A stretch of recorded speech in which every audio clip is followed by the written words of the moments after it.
New Zealand versus England. तो आपको भी पता है कि किस इंटेंसिटी और कितना ज़बरदस्त ये मैच होने वाला है और होगा भी। यही दोनों टीम क्वालिफाई कर रही है और यही दोनों के बीच में लड़ाई है कि कौन फर्स्ट पोजीशन में फिनिश करेगा, और वो बहुत इंपॉर्टेंट हो जाता है सुपर 8 में। ठीक है, तो फिर वहाँ पे क्या होगा कि सेमीफाइनल में थोड़ा एक हल्की टीम से मैच होगा, फर्स्ट का जो फर्स्ट पोजीशन पे रहेगी। तो इम्पोर्टेंट मैच है और दोनों ही टीम अच्छा खेल रही है। इंग्लैंड थोड़ा सा बीच में लगा कि टकरमंगा रही है, लेकिन फिर वापस उन्होंने रफ्तार पकड़ा और लास्ट मैच तो ज़बरदस्त हैरी ब्रूक की मदद से 100 जो उन्होंने मारा, मतलब काफ़ी बढ़िया खेला, एक तरह से डोमिनेट भी किया, मैच को निकाला भी। और वैसा प्लेयर होना हर टीम में ज़रूरी होता है जो पाकिस्तानी लैक करते हैं। न्यूजीलैंड आपको पता है कि कितना बुरा स्थिति था, 25 पैसा 20 पैसा लग गई थी श्रीलंका, वहां से 165 प्लस 168 के करीब करीब पहुंचना। सैंटनर का बैटिंग कितना इंप्रूव हुआ आपको दिख रहा है। दूसरे allrounder like to like replacement जैसे सैंटनर है, मैकोंची आए हैं, उन्होंने दोनों ने मिलके 80 पे 5 से लेके 80 पे 6 से लेके 168 तक का सफर करना जबरदस्त, बहुत सराहनीय, और मैच भी निकाल दिया उन्होंने। और मैच कहाँ है, ये आर प्रेमदासा में ही है। जो लास्ट मैच हुआ था न्यूजीलैंड यहीं खेली थी, तो न्यूजीलैंड को बखूबी पता है कि ये सरफेस कैसा है। लेकिन एडवांटेज के तौर पे देखा जाए तो 80-82 पैसा फेवरेट जो है वो इंग्लैंड खुल रही है मार्केट्स, लेकिन उल्टा बोल रहा है 63% न्यूजीलैंड और 37% यहाँ पे सिर्फ इंग्लैंड को फेवरेट मान रहा है। तो आपको क्या लगता है कि कौन सी टीम जीतेगी? कमेंट कर सकते हैं, कमेंट करिए और देखा जाएगा कि किसका आंसर सही होता है। ठीक है, बाकी इस वेन्यू पे आपको पता है कि रात का मैच भी हो, सरफेस काफ़ी स्लो है, स्पिनिंग है, 6 ओवर में जितना रन मार सके मार लीजिए। उसके बाद जैसे ही बॉल उड़ाना होता है, बॉल जो है वो ग्रिप करता है, स्पिन होता है, वो देखने को भी मिला। सचिन रविंद्र ने 4 विकेट भी लिया, बैटिंग में 30 प्लस रन मारा, सैंडर ने 47 के करीब मारा, बॉलिंग बढ़िया किया। तो यहाँ पे स्पिनर्स का रोल बहुत इंपॉर्टेंट हो जाता है। स्पिनर्स दोनों टीम में आप कंसीडर करिए तो इनके पास भी अभी जो स्पिनर है विल जैक्स, बहुत बैटर बॉल से कंट्रीब्यूट कर रहा है, तो सैंटनर से आप उन्हें कंपेयर कर सकते हैं, बैट बॉल से उसने भी कंट्रीब्यूट किया।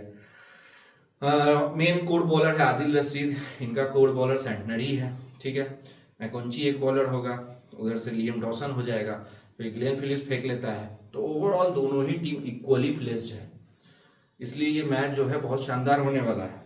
स्पिन को बढ़िया खेल रही है, बैटिंग सबके फॉर्म में ही है, किसी ने कभी परफॉर्म किया, खास करके इंग्लैंड का टॉप ऑर्डर थोड़ा सा स्ट्रगल कर रहा है।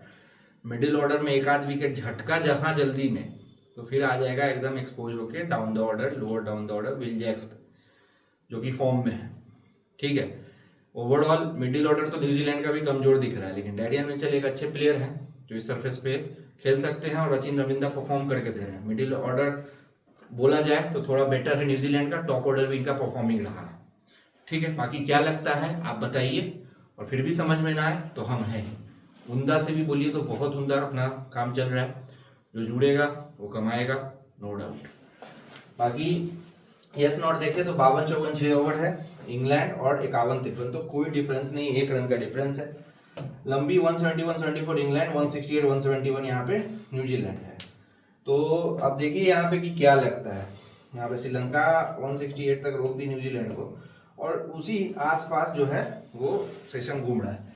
तो आप समझ सकते हैं कि सरफेस तो यूज्ड है ही और थोड़ा स्लो भी है, तो जितना ऊपर मिले उतना आप नॉट करें बेटर रहेगा। बाकी फिर भी समझ में ना आया, यस कर रहे नॉट हो जा रहा, नॉट कर रहे यस हो जा रहा, कोई दिक्कत घबराने की कोई बात ही नहीं है मेरे भाई। आपको यहाँ पे दिख रहा होगा 7070586655 along with 9288302055। कोई भी दिक्कत परेशानी यहाँ पे आप जुड़िए, ठीक है, स्कैन करके जरूर ज्वाइन हो जाइए, यहीं पे आपको सारा डिटेल मिलेगा। 27 में चांसर नेगेटिव ह्यूमिडिटी क्वाइट हाई है, तो हो सकता है इस मैच में ड्यू फैक्टर प्रिवेल कर जाए, तो सेकंड मैच का एडवांटेज रहेगा, यानी 160-165 के बीच का ही टारगेट मान के चलते हैं अगर लगा तो। सेकंड बैट दो अच्छी टीम है, हो सकता है कि चेज हो भी जाए या ना भी हो, लेकिन जो भी होगा अच्छा कमाने वाला ट्रेडिंग का जो सीन होता है ना मैच में, वो यहाँ पे मिलेगा। 51 में से तो इस फर्स्ट में 28 सेकंड में एवरेज 152 का 214 श्रीलंका हाईएस्ट, अफगानिस्तान 84 लोएस्ट है। 150 से नीचे 22 बार, 152 160 यानी 11, 172 189 14 बार लगा, और अबव 190 सिर्फ 4 टाइम्स लग रहा है। ठीक है, 168 आप देखिएगा न्यूजीलैंड को और श्रीलंका 107, ये इसी सरफेस का मैच है जो मैंने बताया। और कहाँ से कहाँ पारी लेके गए हैं साइमनर और मैकोंची, आपको पता ही होगा। 80 पे 5 या 6 था वहां से। 7 में से 3 विकेट पे से 4 विकेट स्पिनर्स, 8 में से 2 विकेट पे से 6 विकेट स्पिनर। आपको लग रहा होगा कि ये टारगेट, ये बहुत अच्छा टारगेट हो गया था।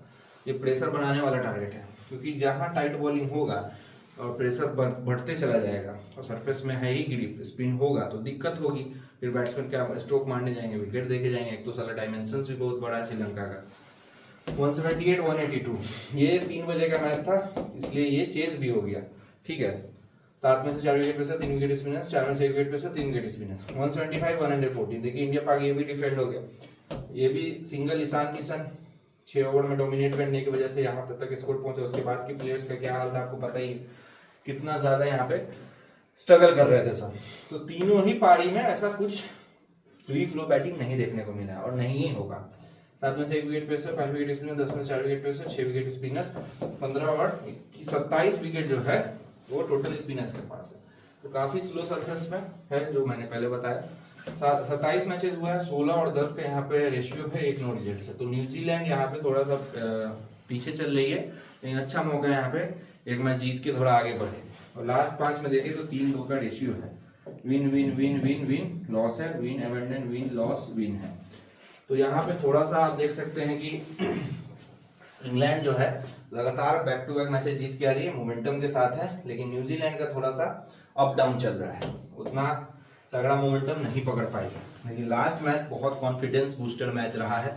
इंग्लैंड वैसा मैच नहीं खेली है, एकदम हार गई हो और वहां से निकल के आई हो। ठीक है, आप भले ही मान लीजिए कि 2 विकेट जल्दी चला गया था पाकिस्तान के अगेंस्ट हैरी ब्रूक ने निकाला, लेकिन न्यूजीलैंड का तो बहुत ही रद्दी सिचुएशन था। वहां से किसको लग रहा था कि न्यूजीलैंड यहाँ से मैच उठा पाएगी, लेकिन उठाई होगी।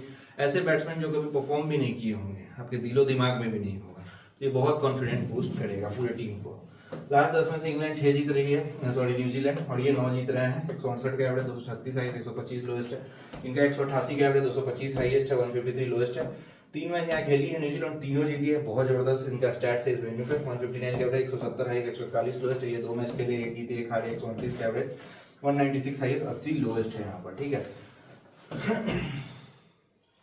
आपको पता है कि इंग्लैंड के बैट्समैन फ्री फ्लो बैटिंग मांगते हैं, डिमांड करते हैं, बेसबॉल क्रिकेट खेलना चाहते हैं। वैसा सरफेस नहीं मिले तो स्ट्रगल करती है टीम। 52 80 112 168 के करीब करीब जो है आपको ऑन एन एवरेज 10 इनिंग का ये दिख रहा है, और यही हो भी सकता है। इसी हिसाब से चल रहा है, जितना भी मैचेस हुआ है इस हिसाब से आप कर सकते हैं। प्रिंस और Jos Buttler, Jacob Bethell, Tom Banton, Harry Brook, Sam Curran, Will Jacks, Jamie Overton, Liam Dawson, Jofra Archer और आदिल रशीद। तो ये इंग्लैंड की प्लेइंग 11 है। The teams have got Finn Allen, Rachin Ravindra, Glenn Phillips, Mark Chapman, Daniel Mitchell, Mitchell Sandner, Cole McConchie, Max Henry, Soldi और Lockie Ferguson. तो ये है playing 11 New Zealand की। फिल सॉल्ट का एक ही मैच में बड़ा पारी आया था, बाकी आप तो देख सकते हैं कि स्ट्रगल ही कर रहे हैं। 0-62 28 2 30 8 3 23 32 33 इनका भी स्ट्रगल चल ही रहा है। हैरी ब्रूक का 100 उससे पहले कुछ भी नहीं था, 14-14 4 17। जॉस बटलर तो सबसे खराब फॉर्म में, 2 7 3 3 21। देखिए लास्ट 4 इनिंग सिंगल डिजिट में है, तो बहुत स्ट्रगल कर रहे हैं बेचारे। बैंटन का भी वही हाल है, 2 6 30 63 2। अब इन लोगों को चाहिए कि थोड़ा फ्लैट टेक मिले तो सबका सब आपको स्कोर करते हुए देखने को मिलेगा। लेकिन सरफेस स्लो हो जाएगा तो फिर यहाँ पे जो भी स्ट्रगल कर रहा है वो और स्ट्रगल कर जाता है, ये रूल है। सैम करन का ठीक है, 16 11 25 28 43 0 3 1 1 1। तो इनका ऑलराउंड प्रदर्शन है और ये ठीक ठाक खेल लेता है। विल जैक्स एक लोअर डाउन द ऑर्डर अगर फॉर्म में नहीं रहता तो इंग्लैंड बाहर हो चुकी होती। 3 मैच तो यही निकाल दिया अपने दम पे। 28 21 3 53 1 16 0 2 1। Liam Dawson 3 2 0 2 0। Adil Rashid 1 2 1 3 2। Archer है, हर मैच में चलिए कम से कम विकेट निकाला 4 मैच में, 2 विकेट हर एक। और जेमी ओवर्टन का बात किया जाए, और जेमी ओवर्टन 2 1 3 1 2 और थोड़ा बहुत बैटिंग कर लेता है, 10-15 रन ऐसे करके। Team cyphers 8 6 13 89 65। लास्ट 3 इनिंग से इनका भी रन नहीं आया, बहुत इंपॉर्टेंट है इन लोगों को चलना। अब नहीं चलेंगे तो कब चलेंगे। सचिन रविंद्रा अच्छे टाइम पे फॉर्म में आ रहा है, देखिए 4 विकेट 32 रन 59 रन 1 विकेट। उससे पहले कुछ खास इनका नहीं है, 13-0 है, 0-1 है, 30-0। Chapman 0-48 28 17 run. तो 2 मैच में रन है, लास्ट मैच नहीं चला, ठीक है, अच्छा बॉल था, बहुत अच्छा बॉल था। 23 21 31 84। देखिए मुझे लग रहा है एक आध मैच में ये अकेले अपने दम पे मैच को एक तरफा कर देगा, ये टच में दिख रहा है। फिलिप्स 18 76 1 42 40 और जबरदस्त बॉलिंग भी करके दे रहा है, बैटिंग फॉर्म में भी है। डेरियन मैचेल 3 0 32 25 32 26। तो 32, 25, 26 ऐसे तो कम से कम कंट्रीब्यूट किया है इन्होंने। तो बैटिंग जो है वो आपको ज़्यादा बेटर दिख रही है न्यूजीलैंड की। साइडनर देखिएगा तो 47 रन, 4, 17, 19, 0, और बॉलिंग से बहुत दिन के बाद एक विकेट मिला है इनको। हेनरी 2-1, 0-2-1, रॉकी फर्गसन 0-1-1-2-2, ई सोदी 0-2-0-2-1, और मैकोंची है 0-0-1-3-0। बैटिंग ये करते हैं, आपको पता है कितना जबरदस्त किया है इन्होंने बैटिंग, टोनी सी ने सेट किया। बाकी 707058 पे कॉन्टैक्ट कर सकते हैं, कोई दिक्कत परेशानी है तो। चलिए bye bye, love you, take care, good night.